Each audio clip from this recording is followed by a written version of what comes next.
Hello everybody. Welcome to my YouTube channel. In today's video, we are going to be going through the process of launching Jupyter Notebook from Visual Studio Code.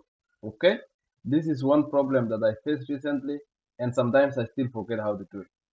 So I thought of doing this video, one, so that I can show you guys, and number two, so that in future I forget, I can come back and refer. Okay? That's the beauty of this. You show somebody else, and that's how it sticks. Okay? And we have always been told that the best way of learning is by showing someone else. So that's basically what I'm doing, guys. All right. So that's what we are going to be going through today: how to launch Jupyter Notebook from VS Code. And again, Jupyter Notebook, I'm sure is very familiar to a number of you if you have worked with, if you work with data basically. You could be data analysts and mostly data scientists, the people who work with notebooks a lot. So in today's video, that's what I will be showing you guys, how to launch this Jupyter Notebook from Visual Studio Code. So let's get to it. But before that, all right, this is very important. Before that, if you have not subscribed to this channel, please go ahead and do that so that you can help me. Let's grow this channel together. All right, guys. All right, and like the videos as well. Put the comments and let me know how I'm doing, so that I can correct some things. And also, you will give me encouragement, if I see you subscribing and liking. All right, so let's get to it. So what I'm going to do right now is launch my VS Code. If you don't have VS Code, please go ahead and download it. Just go to Google Chrome browser or whichever browser you're using. Type VS Code and download it. It is an editor that you can use to write, code and everything. I think it's one of the most popular editor right now among programmers. So I already have it installed. So I'm going to launch it. VS Code. Okay. So what you will want to do once you are inside here in VS Code is open a random folder from your local environment that you want to work out of. So for me, I do have this folder, and the way you do that, you just go here and open a folder from your, it could be your desktop, it could be whichever directory that you like working based out of. So for me, I'm going to pick this one for BigQuery. And the reason I'm doing this is because I'm going to do another video for BigQuery, basically how to connect BigQuery to VS Code. That will be the part 2 of this video really. I wanted to make this one first, how to launch notebook from VS Code, because now in the next video we are going to be writing some queries from notebook, and the data will be coming from BigQuery. All right, so that's the idea why I thought of making this video first. Okay, so once you have opened that folder, what you want to do next is go to terminal and click new terminal. Okay, so this is going to pop up. All right, now and again, there are a lot of ways that you can launch Jupyter Notebook from inside VS Code. There are some extensions for Jupyter Notebook that you can install and just work through it. But for the use case that I have, I will be showing you, the way I will approach it, and it's not going to be through the extension itself. So if you have installed Jupyter Notebook that comes with Anaconda, right? So there's this package called Anaconda that you can install to your local environment, could be Windows or whichever machine you're using, right? And that comes with all the packages. And ideally it runs in browser, right? It runs in browser, and you can write all of your codes in browser. The editor will be browser based. So that is one method that I'm going to show you now. How do you in VS Code, right, install and run Jupyter Notebook that runs in browser? And then the other method will be how you can launch notebooks inside VS Code without having to navigate outside going to browser. Okay. So the one way of doing that, right, is if you have known, if if you have worked with the command line or CLI for the traditional Anaconda Jupyter notebook, then you will know that when you open your terminal, all you have to do is type Jupyter notebook, and this is going to launch, right? This is going to launch your browser. But in this case, we don't have it here. So I believe I do have it installed, but there are some tweaks that you have to make so that it can work. So I also wanted to isolate it also, right? Because I don't want that it installs, that one installs globally. So if you have some libraries that you have to install and it doesn't come with it, then it becomes a problem to install those libraries. So one method now that I'm going to show you is through the browser. And the way to do that, right? If you saw that one, it's not recognized. So how do you make that happen? So two things.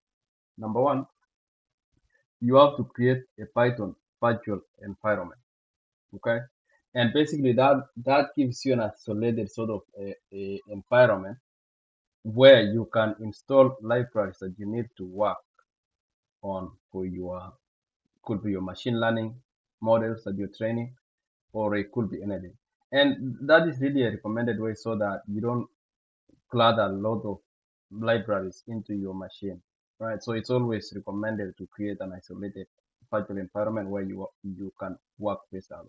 So that's the first thing that we'll do for this. So what we are going to do is create a virtual environment, and the way to do that is by executing this command Python m and then pnp. That's the virtual environment, and then the name of the virtual environment, right?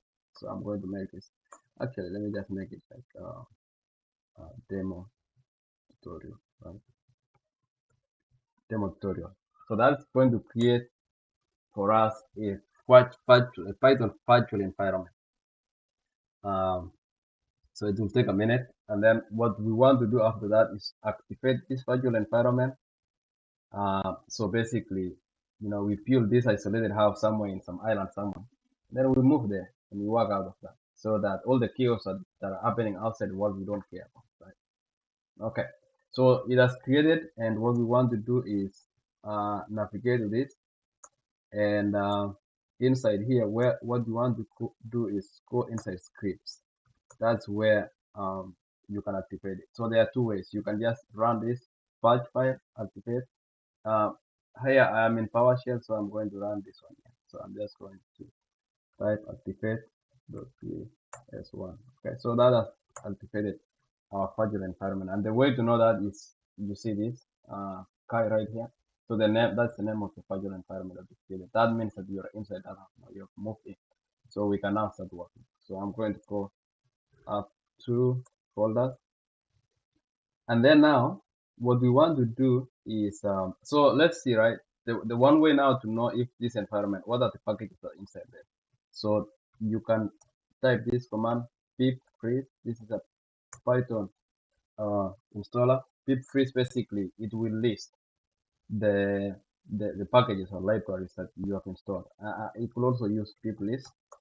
And right now I only have these are the, like, pip list is basically, it comes by default, and pip freeze are the additional libraries that you can install. It will show you that. So like again, I installed Abby here and it didn't return anything. That means that I don't have any library installed. Okay, so are we able right now to launch Jupyter Notebook? No. If you do that, I don't think you will be able to see that, right? So you will see we have not installed Jupyter Notebook, and we only want to install Jupyter Notebook now in this isolated environment, right? So the command to do for that is pip install notebook. So this will install our Anaconda notebook. Okay, I have a typo here. It's single N. Okay, pip install notebook. So this is going to install this notebook in our virtual environment. Okay. And then now what we want to do after that is that once this completes, we will now move. and um, basically launch it because it is ready for us to start working. So it will take a little bit, maybe a minute or two to install that. So let's wait for that.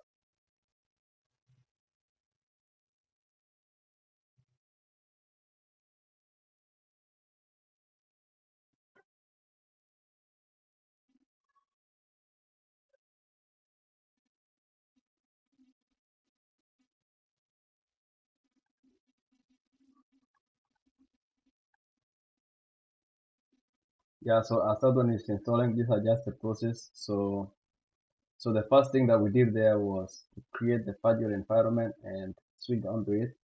We installed our Jupyter notebook, and what we want to do once that is done is to launch it. And this is going to run in browser, right? So we launch the Jupyter notebook itself. So there, this Python, I mean, Jupyter environment is quite large, and it's going to install a number of packages. So it will take a little bit to complete.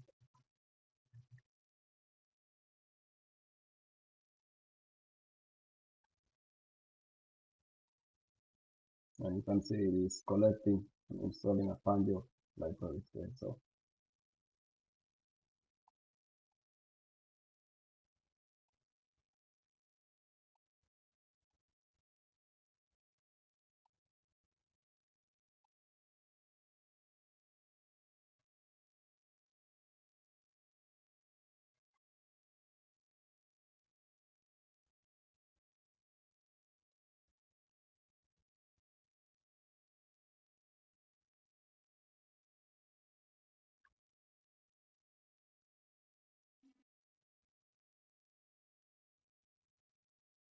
okay, so that has completed, and so what we can do now, if you do pip trace, you will see a number of libraries that were installed for that. So a lot of this IPython kernel, IPython,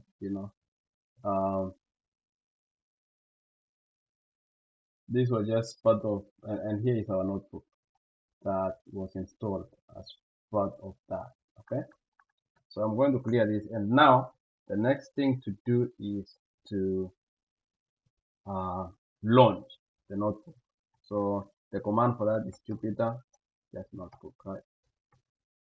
Jupyter notebook. So that's going to start our server, our local Jupyter notebook server, and it will serve us, right? That's where we go, right? So it's going to now take you to your browser where you can now start working on your queries. Okay, so this is that. So here we have our stuff running now, and now we can start working on this environment. So I have this file here, CSV. Let's go ahead and interact with this file a little bit. So now you're familiar with this now. So if you've worked with just the Anaconda Jupyter browser, or if you work in a company and the editor is browser based, then this is pretty close to what you see for Jupyter notebook that runs in browser. So I'm going to create a notebook here, and so just go here. That's how you do it. You go new, and then you create it, and the environment here is Python 3, so I'm going to select that, and you can name your file whichever name here. So I'll just say FIFA.in, IPython notebook, right? So that's where you name it, and then from here you can start interacting with that file now. So now let's import pandas as pd. Okay, all right, so you see now pandas is not available. So pandas is basically the library that lets you play with tabular data and series. So this is a big library. It's pretty popular among data scientists and data analysts or anybody else. So it just lets you interact with sort of tabular data. Okay, so as you can see, this is not installed, and the reason for that is we didn't really install it. in our package libraries because again we are working out of isolated environment, so we didn't install it yet. So when you come back here, we want to install that, right, and see if it will work now. But here, remember your server is always running on this. This is the one we launched. So what we want to do is open a new um, command line. So you can do that straight directly from here. Just click this and click PowerShell. And what you want to do still is make sure that you are inside your virtual environment. So you can navigate with that again. And I think we're in scripts and we want to activate. Okay, so and then we want to activate this virtual environment. Okay. Okay, so we are inside there, and what we want to do now is if you want to know what libraries you have, right, what libraries you have installed, I think you can use grep in terminal just to search for the library if it's already installed. But I'm in Windows, so what I'm going to do is I'm going to use this command pip pip freeze or list. I'm going to use list, and then what we want to do is grep. So grep, we don't have grep in Windows, and I'll show you that. Okay, so it's going to fail. But what we want to do is there's this similar command called find str, and what we want to do is find pandas. So if you see here, it's not going to tell us anything because this is just a pip version. So it's not installed. So that means it's not installed. So what we want to do is to install pandas now. So we can do pip install pandas, right? So this is going to install pandas, and automatically now once this is installed, we can rerun that command in browser, and it's going to run. And again, this is super useful, right? Because now imagine if we were using the full-blown version and we could not find pandas, then for you to make that library available so that you can run your models, it's going to be a huge task to go through. So it's always pretty neat to have your isolated environment so that where you can play out of. So this is a useful thing about it. So let's see that. It's going to finish running and then we will try that again.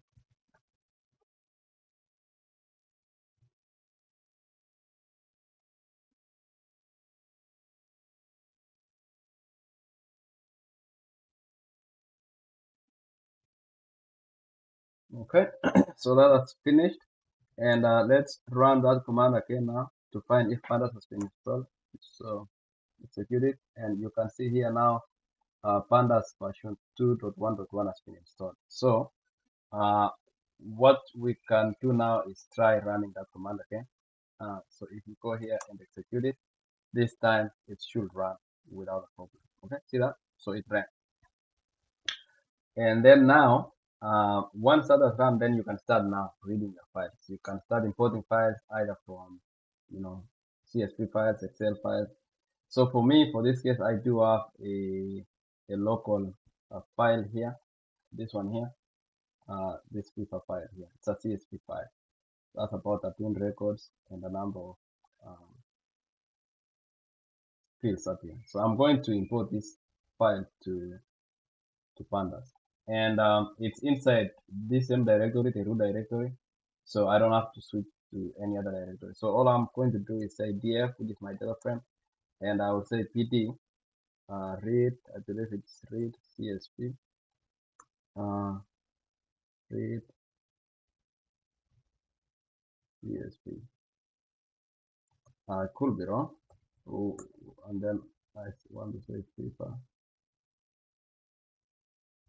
dot csv.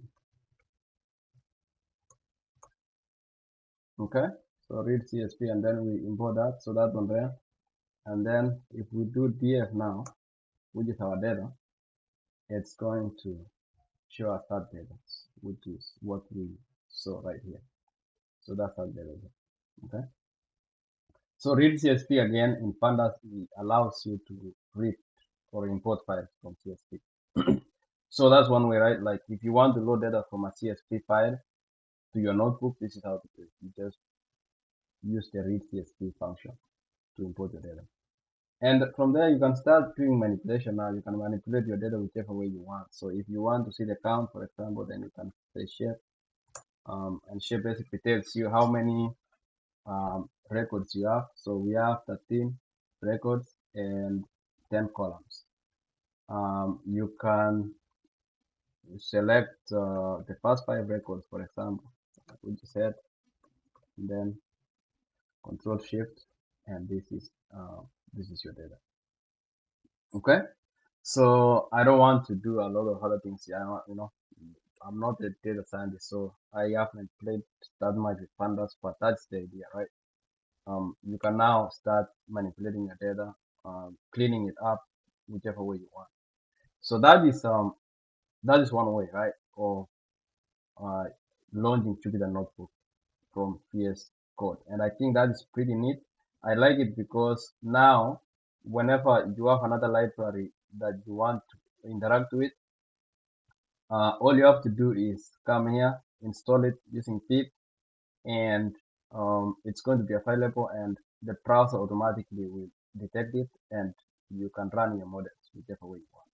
Okay, very nice. So that is one way of doing that, and I want to show you another quick way of doing it within uh, here if you want to run your commands inside VS Code and not the browser. So the one way of doing that is through all you have to do is go here, right?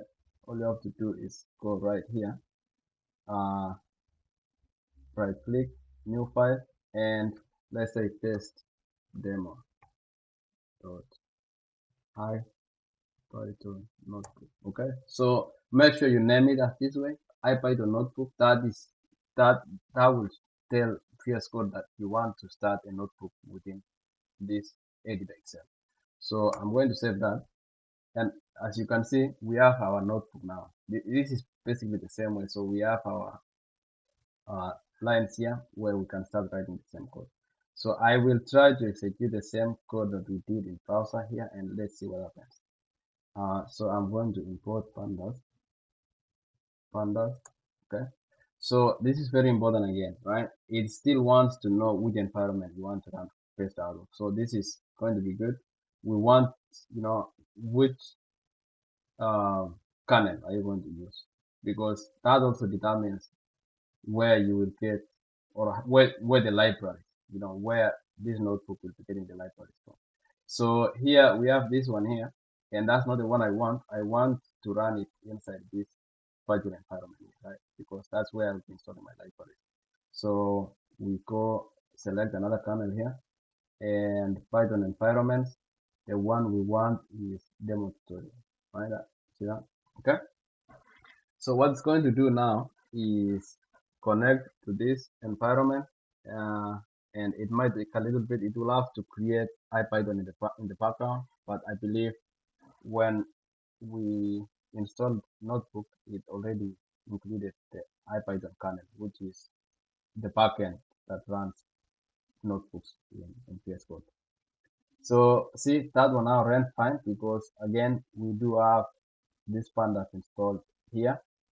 If there's another library now that you want to install and it is not here, all you have to do is go here and do the pip install. Okay, so again, the next thing we did here was to read this file. So let's do that. I'm going to do this right here. And then if we do df, we should see the same thing that we saw in the browser, right? You can see that. So we see our data is coming in, and we can do the same thing. We want to see the first 5 records, for example, gives us the first 5 records. And if we want to see the shape for this, we can see that same thing. And for example, if you want to see columns, you can see that. So these are columns. Okay. All right. So that is it. Now you can start playing with your Jupyter environment in VS Code. So guys, that's what I wanted to show you for this video. I appreciate you being with me and working with me through this. Um, And again, like I mentioned, this is for me really, so that I know next time. I have been struggling a little bit. Like every time I use it, like this month, and then I don't use this environment for like 5 months, and then I come back. How did I do that? I have no idea. So hopefully this is going to make me remember now. If that happens to me that I don't use this environment for a little bit, uh, I hope it's going to stick. Or if not, then I'll come again and refer to this video, which is the same thing for you. You can refer to this video whenever you forget how to launch this Jupyter notebook from PS4. Okay, guys, thank you so much. Please, again, if you have not subscribed, go ahead and do so. It's going to be very helpful for me. And give thumbs up to the videos, watch them. Let me know what you think about this video. Okay, guys, thank you very much.